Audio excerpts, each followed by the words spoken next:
Another thing we can talk about real quick is cost modeling for these things. So recently I had to do some cost analysis for a client that gets hundreds of thousands of searches a day.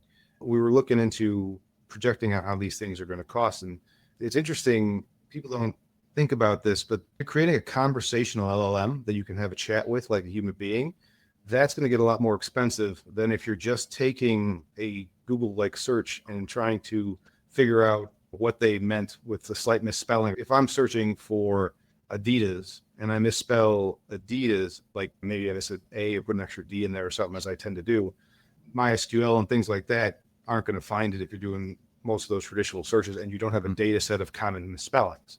But an LLM got a good shot at it, actually, especially if you feed it some context.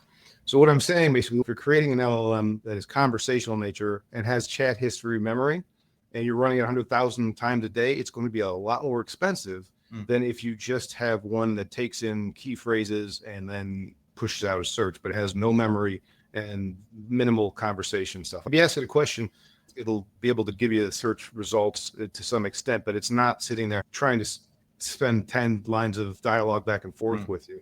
So, and the more context you feed it, the more expensive it gets very quickly. So you've got to factor all these things in when you're analyzing this. So when I'm talking to my clients, I'm like, is it conversational? How many lines of dialogue we're going to give it memory for? Because we got to feed that back in. You always got to calculate the ROI. A lot of us engineers like, oh, it'd be cool to do this. No, how can we get the user to the right product they want so we get a happy customer and a sale made as fast as possible? And that's what I'd roll it out to. If you got questions about cost analysis, feel free to leave a comment or shoot us a message. This is what I do for a living. Also, I guess I'm going to take right now to plug schematical.com/community. If you're interested in getting help on this stuff hands-on, that's one of the services we offer in addition to my one-on-one consulting where I help you build these things.